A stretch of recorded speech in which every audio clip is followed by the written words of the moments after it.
روي عن أبي هريرة رضي الله عنه أن النبي صلى الله عليه وسلم قال إذا قلت لصديقك يوم الجمعة بأمسك والإمام يخطب فقد يدرس أمسكوا واسمعوا وأطيعوا رحمكم الله أمسكوا واسمعوا وأطيعوا رحمكم الله أمسكوا واسمعوا وأطيعوا رحمكم الله اللهم صل على محمد اللهم صل على سيدنا محمد اللهم صل على سيدنا محمد وعلى آل سيدنا محمد.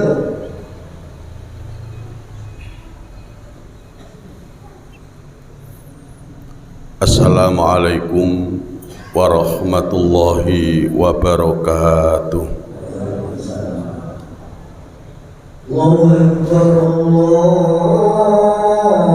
Akbar.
Alhamdulillahil mahmudi bi ni'matihi al-ma'budi bi qudratihi al-muta'i bi sultanihi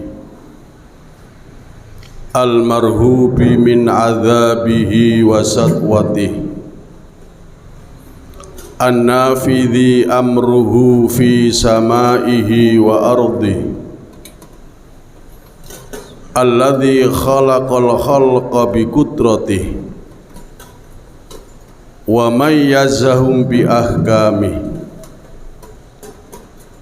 Ashhadu an la ilaha illallah wahdahu la syarika lah wa ashhadu anna Muhammadan abduhu wa rasuluh. Allahumma fasalli wa sallim wa barik ala sayyidina Muhammad wa ala alihi wa ashabihi ajma'in. Amma ba'du, faya ibadallah, usikum wa iyaya awalan bittaqwallah, faqad fazal muttaqun. Wa qala Allah ta'ala fil Qur'anil Karim, a'udzu billahi minasy syaithanir rajim, bismillahirrahmanirrahim. Ya ayyuhalladzina amanu taqullaha wa qulu qawlan sadida yuslih lakum a'malakum wa yaghfir lakum dhunubakum wa may yuti'illaha wa rasulahu faqad faza fawzan 'azima. Shadaqallahul azim. Ma'asyiral muslimin, sidang jamaah sholat Jum'ah yang dimuliakan oleh Allah Subhanahu wa ta'ala, di penghujung tahun Hijriah 1444, saya berpesan, saya mengajak dan saya berwasiat, khususnya saya pribadi dan umumnya kepada jamaah, mari kita selalu meningkatkan takwa kita kepada Allah Subhanahu wa ta'ala. Takwa dalam arti kita selalu berusaha semaksimal mungkin untuk melaksanakan semua perintah Allah dan menjauhi semua larangan-larangannya. Insya Allah kita hidup di dunia ini berbekal bertakwa kepada Allah, melaksanakan semua perintah Allah dan menjauhi semua larangan Allah. Kita akan mampu merasakan, kita akan mampu menikmati suatu kebahagiaan, ketenangan, kedamaian, ketentraman, bahkan keselamatan hidup, baik dalam kehidupan dunia, lebih-lebih dalam kehidupan akhirat kelak. Ma'asyiral muslimin, sidang jamaah sholat Jum'ah yang dimuliakan oleh Allah, sambil mengintrospeksi diri kita di akhir tahun ini, mari kita sengaja dan niat untuk melangkah yang lebih baik daripada tahun yang sudah kita lewati. Baginda Rasul pernah berpesan, ada 3 hal, ada 3 perkara kita harus menjauhkan, kita harus menghindari dari 3 perkara ini. Sebab apabila salah satu dari 3 perkara ini ada di antara kita, maka alamat kita akan celaka di dunia, juga celaka di akhirat. Dengan salah satu dari 3 perkara ini akan berakibat fatal kehidupan kita di dunia, lebih-lebih di akhirat kelak. Yang pertama, baginda Rasul berpesan, iyyakum al-kibra fa innal kibra ja'alahu iblisu aba ayyasjuda Adam alaihissalam. Kata baginda Rasul, takutlah kamu sekalian, jauhkanlah kamu sekalian dari sifat sombong, karena dengan sifat sombong ini menjadikan iblis tidak mau sujud kepada Nabi Adam alaihissalam. Ma'asyiral muslimin, sidang jamaah sholat Jum'ah yang dimuliakan oleh Allah, kita manusia, pasti di dalam hati kita ada bibit-bibit kesombongan. Tergantung kita, mampukah kita menahan, mampukah kita berperang dengan hati untuk menghilangkan sifat sombong ini. Sombong ini salah satu sikap yang sangat dibenci oleh manusia, dan sombong ini amat sangat benci dimurkai oleh Allah Subhanahu wa ta'ala.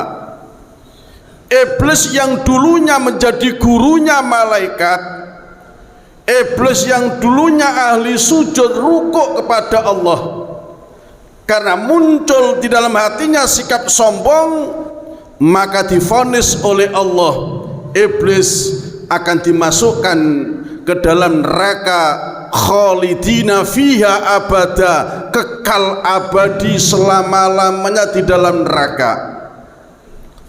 Sifat sombong ini akan muncul di dalam hati kita. Diterangkan dalam kitab tasawuf, ada 6 kemungkinan perbuatan itu bisa menjadikan kita sombong. Yang pertama adalah dengan sebab kita diberikan harta banyak oleh Allah, kita diberikan rizki oleh Allah, kita dijadikan Allah orang yang kaya, hartanya yang berlipat, rumahnya yang megah, mobilnya yang mengkilat. Awas, ini ada bibit yang akan muncul dalam hati kita, sifat sombong. Lupa orang-orang yang diberikan kenikmatan itu, bahwasanya nikmat rizki, kekayaan yang dimiliki adalah titipan dari Allah Subhanahu wa ta'ala, dan lupa apa nikmat yang diterima itu adalah yang memberikan adalah Allah Subhanahu wa ta'ala. Kalau sampai ini muncul sombong, maka Allah akan murka kepada kita. Sebagaimana baginda Rasul juga berpesan, orang yang kaya sombong dimurkai oleh Allah. Lebih-lebih orang miskin yang sombong, Allah lebih murka kepada orang miskin yang sombong. Orang kaya saja sombong dimurkai Allah, apalagi kita yang miskin sombong lebih dimurkai oleh Allah Subhanahu wa ta'ala. Oleh karena itu, mari kita selalu menjaga hati kita, jangan muncul sifat sombong. Kemudian yang kedua, di dalam kitab sufi diterangkan akan muncul sifat sombong di dalam seseorang karena ilmu yang dimiliki. Karena ilmu yang dimiliki muncul hati sombong, merasa lebih pintar sendiri, merasa lebih hebat ilmunya, menganggap orang lain bodoh, orang lain tidak ngerti apa-apa. Dialah orang yang paling hebat ilmunya, yang paling tinggi ilmunya, yang merasa lama belajar di pondok pesantren, merasa lebih pintar. Ini akan mudah muncul sifat sombong. Maka berhati-hatilah kita yang diberikan titipan ilmu oleh Allah. Ilmu adalah titipan Allah, pemberian Allah. Yang harus kita ucapkan adalah maka min nikmatin faminallah. Tidak ada kenikmatan di dunia ini yang kita nikmati semata-mata, kesemuanya adalah pemberian Allah. Bismillah, masya Allah, la haula wa la quwata illa billah. Kita mengakui semata-mata kita tidak punya kekuatan, daya, upaya apapun untuk melakukan kebaikan, tidak bisa. Untuk menghindari dosa tidak bisa. Kekuatan semua datang dari Allah Subhanahu wa ta'ala. Di antara juga mungkin karena dimiliki ketampanan. Yang ketiga itu, merasa tampan, merasa ganteng, mudah untuk muncul sifat sombong. Kemudian diikuti oleh jamaah orang banyak pengikutnya, muncul mudah sombong.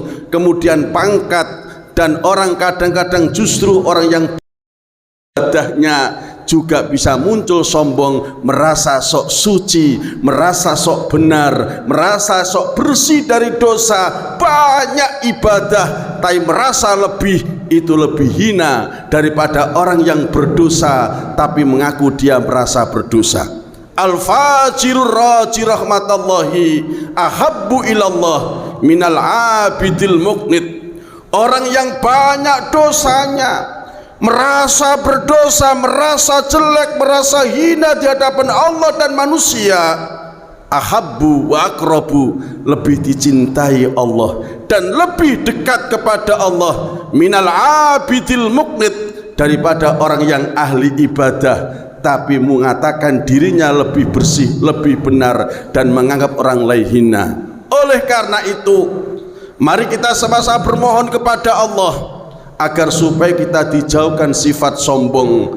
Bahkan baginda Rasul mengatakan, la yadkhulal jannata man kana fi qalbi dzurratun minal kibriya. Tidak akan pernah bisa masuk surga orang yang di dalam hatinya ada sekecil biji zirrah, biji sawi, ada sifat sombongnya. Kemudian pesan baginda Rasul yang kedua, iyyakum al-khirsa fa innal khirsa hamalahu Adam wa Hawa ayyakhruja minal jannah. Pesan baginda Rasul, takutlah kamu sekalian dari sifat rakus. Al-khirsu ini kalau orang Jawa mengatakan rakus atau gerangsang, karena sifat rakus, sifat kurang ini menjadikan Adam dan Hawa dikeluarkan dari surga Allah Subhanahu wa ta'ala. Cobalah kita renungkan, ribuan kenikmatan di dalam surga dihalalkan oleh Allah. Banyak kenikmatan dalam surga dihalalkan bagi Adam dan Hawa. Allah cuma berpesan, Adam dan Hawa semuanya halal bagi kamu, cuma satu buah pohon khuldi ini jangan engkau makan. Karena ada sifat kurangnya Adam dan Hawa, satu kelarangan dilakukan oleh Adam dan Hawa, sehingga Adam dan Hawa dikeluarkan dari surga. Berarti kita ini anak cucu Nabi Adam, yang jelas kita punya turunan sifat kurang. Orang Jawa mengatakan menungso iku mesti duwe sifat kurang, tanpa dibatasi dengan dirinya sendiri tidak akan pernah bisa muncul sifat qanaah. Kurang. Contoh saja ketika Gus Dur menjadi presiden, untuk menghilangkan koruptor di Indonesia, gaji para pegawai negeri dinaikkan 100% lebih, biar para pegawai negeri, para pemerintah yang bertugas untuk mengatur pemerintahan tidak korupsi, diberikan gaji besar. Namun karena manusia punya sifat rakus, sifat gerangsang, gaji diperbesar, ternyata korupsi semakin banyak.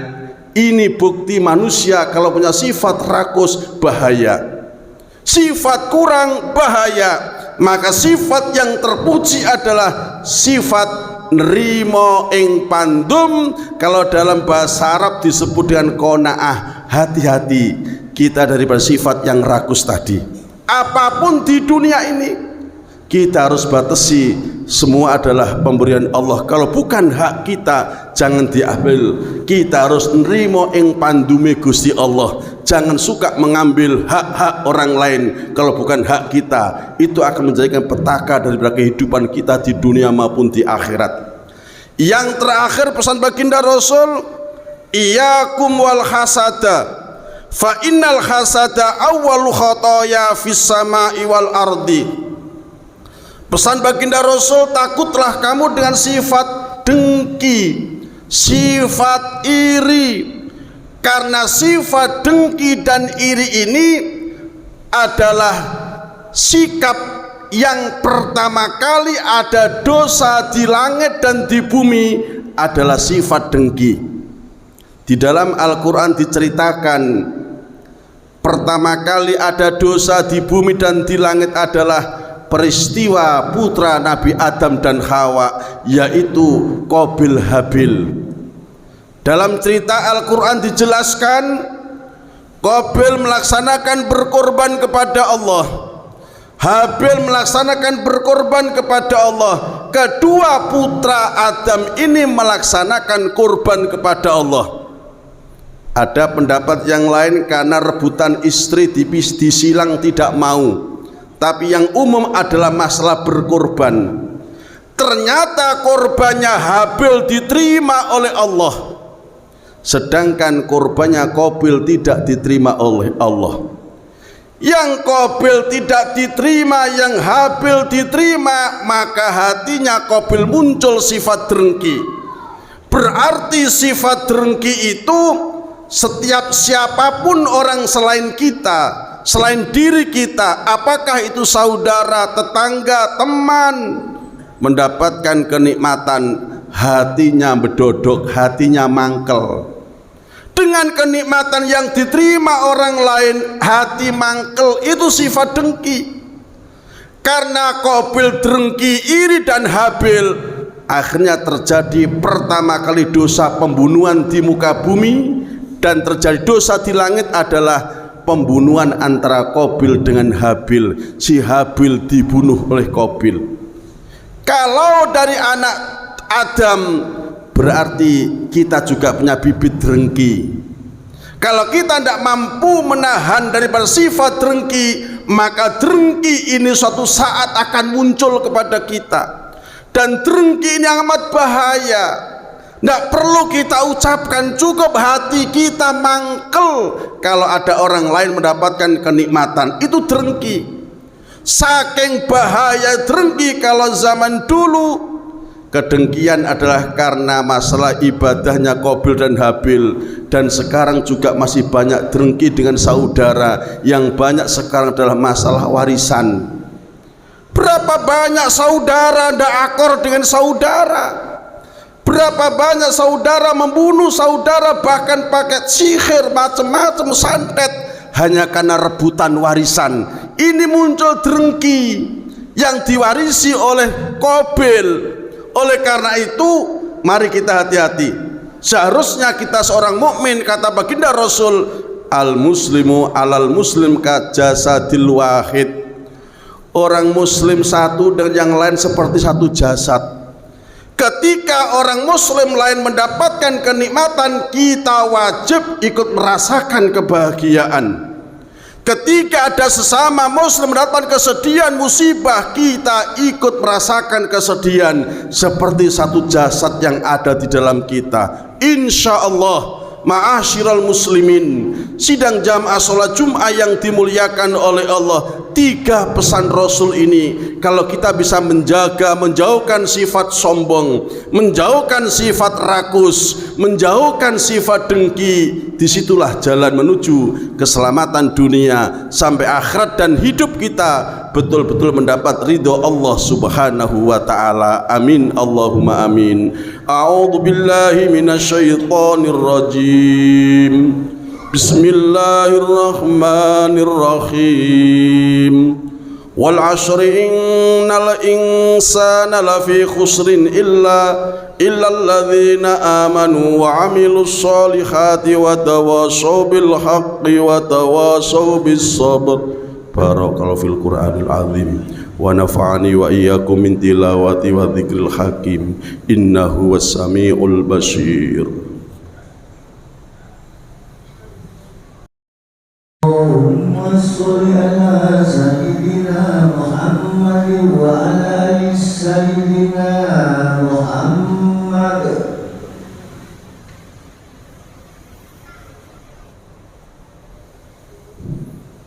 Alhamdulillahilladzi arsala huda wa dinil haqqi lidhhirahu 'alad dini kullih walau karihal kafirun. Asyhadu an la ilaha illallah wahdahu la syarikalah wa asyhadu anna Muhammadan abduhu wa rasuluh. Allahumma fasholli wa sallim wa barik ala sayyidina Muhammad وعلى آله وأصحابه أجمعين أما بعد فيا عباد الله أوصيكم وإياي أولا بالتقوى الله ولا تموتن إلا وأنتم مسلمون وقال الله تعالى في القرآن الكريم إن الله وملائكته يصلون على النبي يا أيها الذين آمنوا صلوا عليه وسلموا تسليما اللهم صل وسلم وبارك على سيدنا محمد وعلى آله وأصحابه أجمعين ورضى اللهم عن الخلفاء الراشدين وبقية الصحابة والتابعين ومن تبعهم بإحسان إلى يوم الدين اللهم اغفر للمسلمين والمسلمات والمؤمنين والمؤمنات الأحياء منهم والأموات إنك سميع قريب مجيب الدعوات اللهم سلمنا والمسلمين وعافينا واعف عنا والمسلمين اللهم سلمنا والمسلمين في فلسطين يا الله وأعلي كلمتك إلى يوم الدين وأهلك الكفرة والظالمين اللهم سلمنا والمسلمين من آفات الدنيا والآخرة وفتنتهما إنك على كل شيء قدير اللهم إنا نسألك المعافاة في الدنيا والآخرة برحمتك يا أرحم الراحمين سبحانك إذا قضيت أمرا فإنما يقوله كن فيكون ربنا آتنا في الدنيا حسنة وفي الآخرة حسنة وقنا عذاب النار وادخلنا الجنة مع الأبرار يا عزيز يا غفار يا رحمن يا رب العالمين سبحان ربك رب العزة عما يصفون وسلام على المرسلين والحمد لله رب العالمين عباد الله إن الله يأمر بالعدل والإحسان وإيتاء ذي القربى وينهى عن الفحشاء والمنكر والبغي يعظكم لعلكم تذكرون فاذكروا العظيم يذكركم ودعوه يستجب لكم ولذكر الله أكبر الله أكبر الله أكبر أشهد أن لا إله إلا